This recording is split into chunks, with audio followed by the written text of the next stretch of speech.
तो काल गए रहनी हम हॉस्पिटल। हमरा बाबा सिर हो गई बनू तो गए रहनी चेक कराए। तो हमर चेक जाँच हो गई, दवाई उवाई ले लेनी तो देखो तनी में एक मरीज रहे।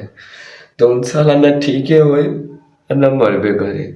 साला घर वाला भी परेशान, घर वाला कहे साला बहुत पैसा लगा तो साला मिडिल क्लास है, साला यहीं रही तो पूरा हम घर खराब जमीन सब बिका जाएगा। वो डॉक्टरों परेशान, डॉक्टरों कहे साला बेकार में फुकट में घर के आदमी के पैसा जियान हो रहा बा।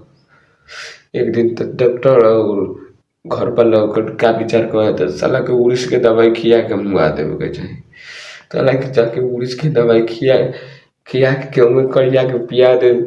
ओकरा बाद में बाहर से केवाड़ी बंद कर देता और जब 5 मिनट के बाद उ लइका भीतर से बोला था वो कौन दवाई देला, हम तो ठीक हो गए। अब 4-5 पुड़िया तो हमरो संगतिया सके कहूँ कुछ हो तो खिया है।